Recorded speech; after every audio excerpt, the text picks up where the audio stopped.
we have these same fiery debates about climate change every summer now when we witness more wildfires and heat waves around the world. But yes, I know, it's pouring with rain in the UK at the moment. It feels more like autumn, so global warming isn't real. And what about those historical weather patterns and El Nino, those charts people can point to reassure themselves this is all hokum and par for the course? Because who really wants to believe that we're making the planet uninhabitable through our actions when top scientists have been warning us for years about the danger of burning fossil fuels into the atmosphere? Because it doesn't feel nice, does it, to admit that? It's scary, quite frankly, and it means we're all somehow at fault for driving cars, for taking planes and eating intensively farmed food.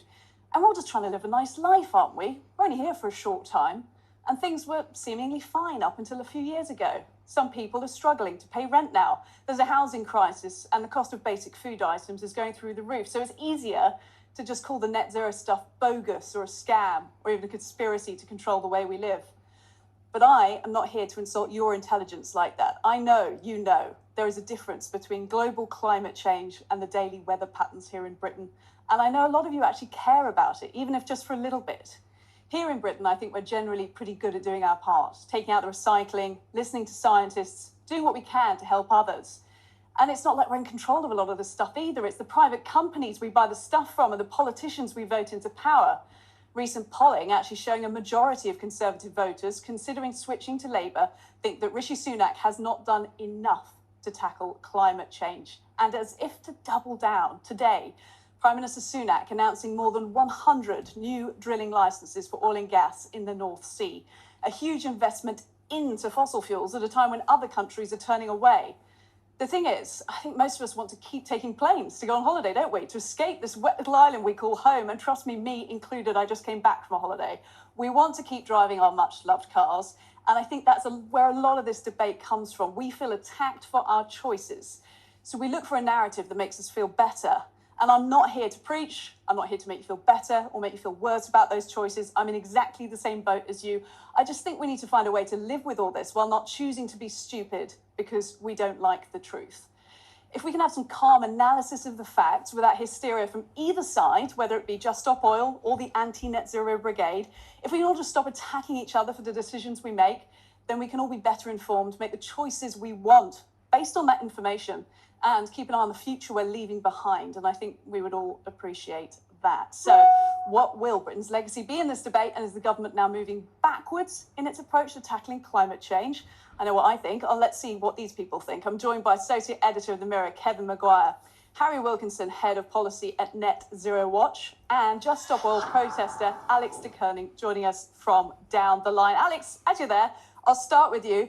Just talk to me a little bit about what you thought when you heard this government announcement today about these 100 or so licenses for drilling in the North Sea. Well, first of all, Rosanna, thank you for having me on the show, and I really loved your introduction. You got so many things right. You're right, the everyday person doesn't want to, give up their cars, give up their planes, and we're not asking people to. Ultimately, the responsibility shouldn't be on the everyday person. It should be on the government, who are betraying us by opening up these over 100 new oil and gas licenses. I was livid when I saw that. This is a direct, almost act of war against the young people and the people in the global south who are going to suffer first from the climate crisis. As you say, we've seen the wildfires, we've seen 40-degree weather in the UK. We know it's going to keep getting worse and worse. It's about time that we started trying to do something in order to stop it from happening. We need to stop all new oil and gas in line with what Lord Debon, the former head of the Climate Change Committee, has said before he retired because Rishi Sunak wasn't doing his part, in line with what the Cross-Parliamentary Environmental Committee said, in line with what the UN is saying, the International Energy Agency. This is not a party issue. We all want a livable future, and we should be striving for that. We should be working together against the government who are now pushing through these frankly criminal policies. Alex, thank you. I want to come back to you and talk about the role that Just Stop Oil has played in this debate. Obviously, you're speaking on behalf of them today. So we'll come back to that. But I want to come to Harry in the studio now and just talk about net zero as a term. That you work for Net Zero Watch. It's a sort of policy group. And do you think it's all hokum? It's all bogus? No, absolutely not. We should be concerned about climate change, but we should have policies that protect people's lives that mean that they can still do the things that they've been used to doing at an affordable price. I think Rishi Sunak was quite right to say today that net zero shouldn't mean banning things. It shouldn't mean an unfair cost burden. And that's what we believe in. And I think it's right that he's finally woken up to this. The political class, just for too long, hasn't actually been dealing with the cost of net zero. They've been talking about ambition, they've been talking about what can we do to tackle climate change, but they haven't been thinking about the costs. There's now more of a cost to that. And when it comes to the licenses for oil and gas in the North Sea, we have to make a choice. Do we want this oil and gas to come from Russia, Qatar? Do we want it to come from domestic sources? We still rely on 75% of our energy needs come from fossil fuels. So if we say no to our own supplies, it just means bringing it in from elsewhere. Yeah, Harry, I can get behind the supply security point of view here. Kevin, I'll come to you on this because, you know, it's easy for us to understand now since the recent war in Ukraine and what we saw happen to energy prices. And we know we need to generate more energy from the United Kingdom, so we don't need to import it all in. I can buy that argument. What I necessarily can't buy is that it should be fossil fuels. No, well, Harry's group is hostile to measures and the net zero target. So it's not just an independent research organisation. And questions have been raised about the funding and who funds the commercial interests funding that. No, there is an issue of energy security. In fact, the government, Rishi Sunak, set up a Department of Energy Security and Net Zero. You can see which comes first, where his emphasis is. And we, at the moment, import about 40% of our oil, 47% of our gas. But we don't control what comes out of the North Sea. In fact, Greg Hands, a former energy minister, who is now chair of the Tory party, saying more gas coming out won't reduce your bill because it just goes into on the international energy. Exactly. Yeah. It's not as if it's nationalised. Now, what's wrong here, I think, with Sunak, and most of those 100 licences won't produce a drop of oil or a whiff of gas. They will just fail. The North Sea itself is actually pretty pumped out now. There's very little left because we've been extracted for so long. But what he's basically saying is he's going to be a fossil fool. He's going to be a prime minister sticking with fossil fuels rather than try to make that jump to renewables and, for instance, wind turbines on land, the cheapest, most secure form of electricity. And yet the Tory party is full of NIMBYs who just oppose that. This is where he's getting it wrong. This is before you even think about saving the planet. You're just thinking about your own energy bill. Harry talks about cost. Well, if we're going to have cost, we'd have more wind turbines. We wouldn't be drilling in the North Sea. Harry, I'll give you a chance, but Alex, I know you wanted to join in there as you were listening to Kevin. I also want to talk just generally about this being a political move, because obviously the current government want to stay in power and they think this is going to be the way forward because, and some would say this, that the actions of organisations like Just Stop Oil have politicised this debate so much and caused some people to turn against the climate change cause. So the government are riding off the back of this basically and pursuing this huge fossil fuel policy. Well, no, I don't think that it's Just Stop Oil that has been politicising this issue. I think the government are deliberately trying to politicise it themselves. But I think that tide will turn when people realise that it takes an average of 28 years to get oil and gas from the North Sea after granting a licence. 28 years. We cannot wait 28 years. We all know how bad the climate crisis is right now. We've seen the wildfires in roads. We've seen the orange skies in New York. We've seen how high our energy bills are.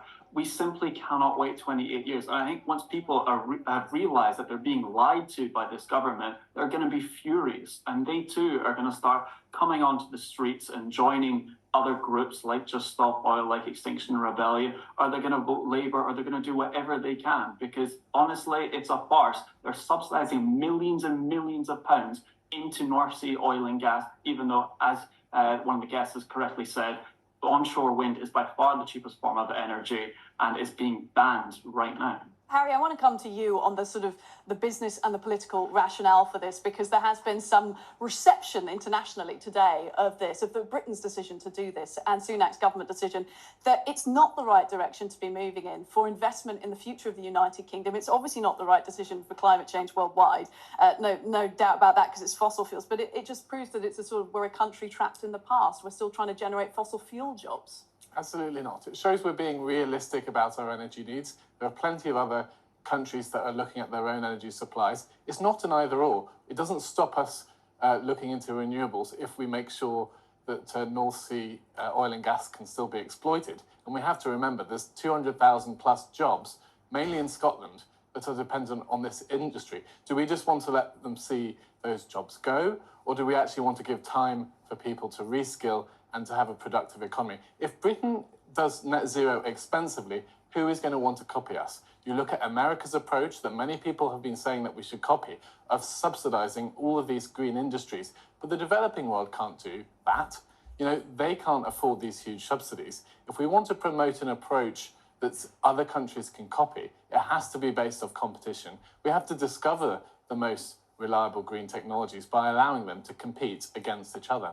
Yeah, reliable green technologies, I'm with you on that, absolutely. Kevin, wouldn't you rather see this type of investment and job creation in hydrogen capture, carbon capture rather, hydrogen and renewables? Yeah, well, carbon capture is promoted by the oil and gas companies to try and keep themselves in business. We would still be literally burning the planet, digging it out and burning it, which is what we've been doing for centuries. And that 1.5 target, which scientists say the Earth heats up by 1.5% compared to pre-industrial levels, you'll get these massive weather changes, which you'll either have drought or you'll have floods, you'll have storms. Well, we're about 1.2% already there. We're about 80% of the way of that target. It might be exceeded. Now, the way to invest is in renewables and nuclear power. That is the way. Now, there's problems with waste nuclear power. I won't deny that, but you get a great big base load. We've just got to stop this idea of being hooked on fossil fuels. I mean, look, we got to move with the future. We can't be in the dinosaur age forever. Yeah, Alex, I want to give you the last word on this because you've joined us outside of the studio this evening. But net zero is becoming a really, some would argue, toxic term because of the way that it's being characterised currently in the media and part of the debate. How do you turn the ship around? Well, we don't need the term net zero. Net zero is commonly associated with net zero by 2050. 2050 is too late to do any action. We all know that 27 years from now is too late. So we need to be talking about renewables. We need to be talking about the cleaner air we can get from that, the lower energy bills. We need to be talking about insulation and the warmer homes we can have, and the cheaper public transport that's going to help people take trains as opposed to drive as often. We need to be talking about a positive vision of the future and not promoting these lies about North Sea oil and gas. We don't need it. It's as simple as that. There's no economic reason. There's no moral reason. Let's just move on with the debate. Look, Just Stop Oil are going to stop the disruption as soon as all these North Sea oil and gas licenses stop. And we all want the same thing. So let's all pressure the government in order to make sure this stops, and then Just Stop Oil can stop, and we can all go on with our days and live happy lives. Doesn't that sound better? Alex, can you admit, though, that Just Stop Oil isn't the most popular organisation in the UK? I mean, what's next for you guys? How are you going to turn that ship around? Well, this isn't about popularity. Rishi Sunak isn't popular. I think we're actually even more popular than Rishi Sunak at the moment. So a lot of history has shown that social movements don't need to be popular to make change. But we're really trying hard to make the connection between oil and gas and the climate events that we're seeing now. And we're trying to highlight the hypocrisy that Rishi Sunak is making all these lies. So, yeah, we're going to keep doing what we're doing because it is working. Every other major political party has said no new oil and gas, and it's really starting to help turn the tide. Harry, Alex, Kevin, thank you all very much for joining me. Really interesting debate.